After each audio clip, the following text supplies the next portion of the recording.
আসসালামু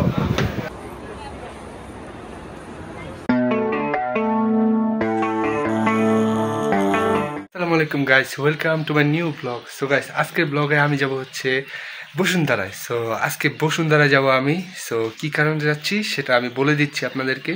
সো আমি যাচ্ছি হচ্ছে আইফোন কেনার জন্য। সো জানি না কোন আইফোন পাবো। সো আগে যাই, যে দেখি কি কি পাই। সেখানে আমি যাব, ঘুরতে হবে। আর আমি যাব হচ্ছে সাথে ছোটো ভাইকে নিয়ে। সো আমি তো খুব এক্সাইটেড, কারণ আমি একটা ফোন কিনতে চাচ্ছি আজকে, একটা দামি ফোন, যেটা আমার ব্লগিংয়ের ক্ষেত্রে অনেক সাহায্য করবে। সো আশা করি আপনারা থাকবেন আমার সাথে। সো এখন আমরা বের হয়ে যাচ্ছি, আর দেখুন ফাইনালি আমি রেডি হয়ে গেছি। সো রেডি হয়ে ব্লগটা স্টার্ট করছি। সো এখন আমরা বের হয়ে যাবো, আমি আর আমার ছোটো ভাই।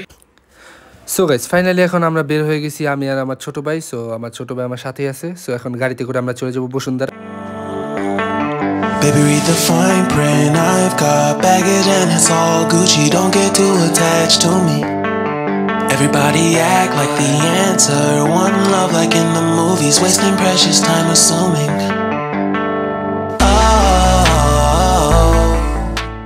সো গাইস, ফাইনালি এখন আমরা বসুন্ধরা পৌঁছে গেছি। সো আমার ছোটো ভাই প্রথমবার বসুন্ধরা আসছে। সো ওকে একটু বসুন্ধরাটা ঘুরিয়ে দেখাবো। সো এখন যাব হচ্ছে বসুন্ধরা, যে এখানে মোবাইল আছে সেখানে। আর বসুন্ধরা নাকি মোবাইল বেসমেন্টে নিয়ে গেছে। সো বেসমেন্টে যাওয়ার পর আমি একবারও আসি নাইকা। সো বেসমেন্টে নেওয়ার পর আমি এই প্রথমবার আসলাম। সো ছোটো ভাইও প্রথমবার আসলো জীবনে। সো আমি এর আগে অনেকবার আসছি। সো গাইস, এখন আমরা বেসমেন্টে প্রবেশ করব। সো এখান দিয়ে যাব।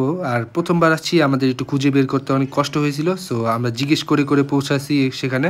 সো এখন আমরা মোবাইলের দোকানগুলোর কাছে যাব। সো ছোটো ভাই আইসা পড়ছে। সো ছোটো ভাইয়ের কাছেও নাকি বেসমেন্টটা ভালো লাগছে।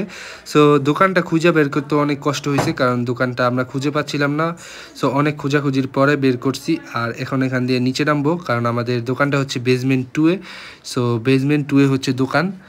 সো এখন আমরা এখান দিয়ে লিফট সিঁড়ি দিয়ে নামতেছি। সো ছোটো ভাই দেখুন লিফট সিঁড়ি দিয়ে নামার জন্য আগে চাই আর এসে কি সুন্দর করে যে ও নামবে একেবারে খেয়াল করে তাকা দিছিল, সো যেন পড়ে না যায়। সো এখন আমি দোকানটা খুঁজে বের করতেছি। সো ফাইনালি এখন আমরা দোকানটা খুঁজে বের করব। সো এই যে দেখুন দোকানটা। সো এই হচ্ছে সেল টাউন। সো এখান থেকে আমরা ফোনটা কিনবো চিন্তা করছি। সো এখানে না আমার যে ফোনটা যেটা দিয়ে ভিডিও করতেছি, সো এটার দাম অনেক কম বলতেছে, কারণ এটা আমি বিক্রি করে দেবো।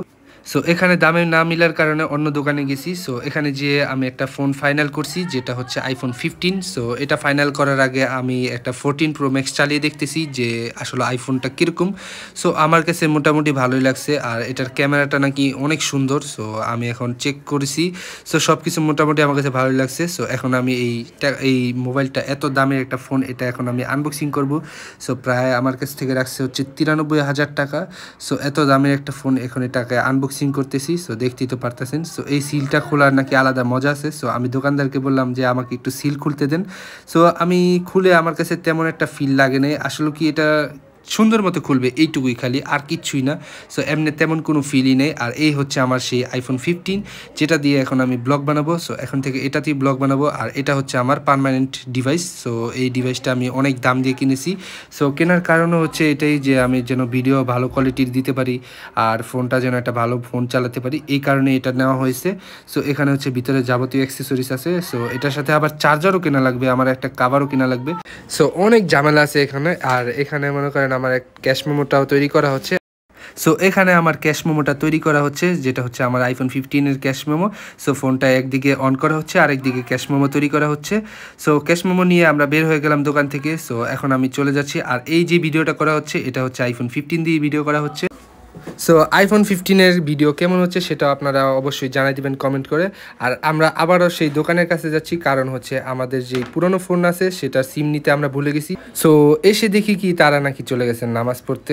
ফাইনালি সিমটা নিয়ে অনেকক্ষণ দাঁড়ায় থাকা লাগছে। সো অনেকক্ষণ দাঁড়িয়ে থেকে সিমটা নিয়ে তারপরে চলে যাচ্ছি বাসার দিকে।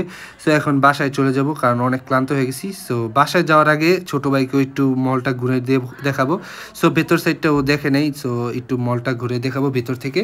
সো ছোটো ভাইও ফার্স্ট টাইম আসছে, এই কারণে দেখাবো। আর ছোটো ভাই এক্সাইটেড ছিল। সো ভিতরে যেয়ে দেখেন ছোটো ভাই কতটা অবাক হয়ে যায়। আর এইখানে দরজা ক্যামেরা অন করতে দিচ্ছিল না আমাকে কেন জানি।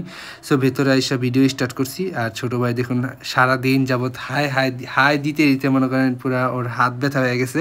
সো আমি বললাম কি আর হাই দেওয়া লাগবে না। সো এখন ওকে সামনে নিয়ে যাচ্ছি, সামনে গেলেই ও অবাক হয়ে যাবে পুরো। সো এখানে আমি অনেকবার আসা হয়েছে। আর ওই যে উপরের সাইডটা দেখুন, উপরের সাইডটা সবচেয়ে বেশি সুন্দর লাগে আমার কাছে। সো এই কারণে আমি এখানে আসলেও ভালো লাগে। আর এটা দেখুন আলট্রা ওয়াইডে শিফট করে ফেললাম আমার i15-এর ক্যামেরা, iPhone 15-এর। সো আশা করি আপনাদের কাছেও ভিডিও কোয়ালিটি ভালো লাগছে। সো এখন আমরা চলে যাব বাসায়। সো ফাইনালি এখন বাসায় চলে যাচ্ছি। সো এখন বাসায় যে ফ্রেশ হব, ফ্রেশ হবার পরে আপনাদের সাথে দেখা করব। সো গাইস ফাইনালি এখন আমি বাসায় যাবো, বাসায় যে ফ্রেশ হবার পরে আপনাদের সাথে আমি দেখা করছি। সো গাইস ফাইনালি এখন আমি ফ্রেশ হয়ে গেলাম। সো ভিডিওটা স্টার্ট করতে করতে অনেক দেরি হয়ে গেছে, দেখুন বাইরে সন্ধ্যা হয়ে গেছে। সো এখন আমি ছোটো ভাইকে নিয়ে যাবো হচ্ছে একটু ডাক্তারের কাছে। সো আমি যাবো হচ্ছে একটু ডেন্টালসের কাছে, কারণ ওর দাঁতে একটু সমস্যা হয়েছে, ওর দাঁতের সাথে মাংস বাইরে গেছে, এই কারণে দাঁতটা বের হচ্ছে না। সো এই কারণে আমি ডেন্টালসের কাছে আসলাম। সো ওর এখন চিকিৎসা করা হবে, আর চিকিৎসা করতে ওর 300 টাকা লাগছে। সো বেশি একটা ইয়া না, আর ওষুধ সহকারে মোট 500 টাকা পড়ে গেছে ওর। সো ও একটু ভয় পাইতেছিল, নার্ভাস হয়ে গেছিলো যে ডাক্তার কি না কি জানি করে। সো গাইস ফাইনালি ওর দাঁতের চিকিৎসা করা শেষ, আর ওর দাঁতে তুলো দিয়ে দিছে, এই কারণে ও কথা বলতে পারতেছে না, আধা ঘন্টা তুলা থাকবে ওর মুখে। সো গাইস ফাইনালি আজকে ব্লগটা এন্ড করে দিব, আর বেশি কন্টিনিউ করবো না। আর এই ব্লগটা অর্ধেক ব্লগ হয়েছে হচ্ছে ইনফিনিক্স দিয়ে, আর অর্ধেক ব্লগ হয়েছে হচ্ছে আমার এই আইফোন দিয়ে। সো কোয়ালিটি কীরকম আসছে সেটা অবশ্যই আমাদেরকে কমেন্ট করে জানাবেন আমাকে। আর পিছনে তো দেখতেই পাচ্ছেন বক্সটা পড়ে রয়েছে, এটার কাভার মানে চার্জার এখনও বের করিনি কা। সো এটা চার্জার বের করব, বের করে ফোন চার্জ দিতে হবে, কারণ এখন পর্যন্ত একবারও চার্জ দেওয়া হয়নি, প্রথম চার্জ দেব। সো সেটাও করতে হবে। সো গাইস আজকে ব্লগটা এই পর্যন্তই, তত পর্যন্ত আল্লাহ হাফেজ গাইস। If I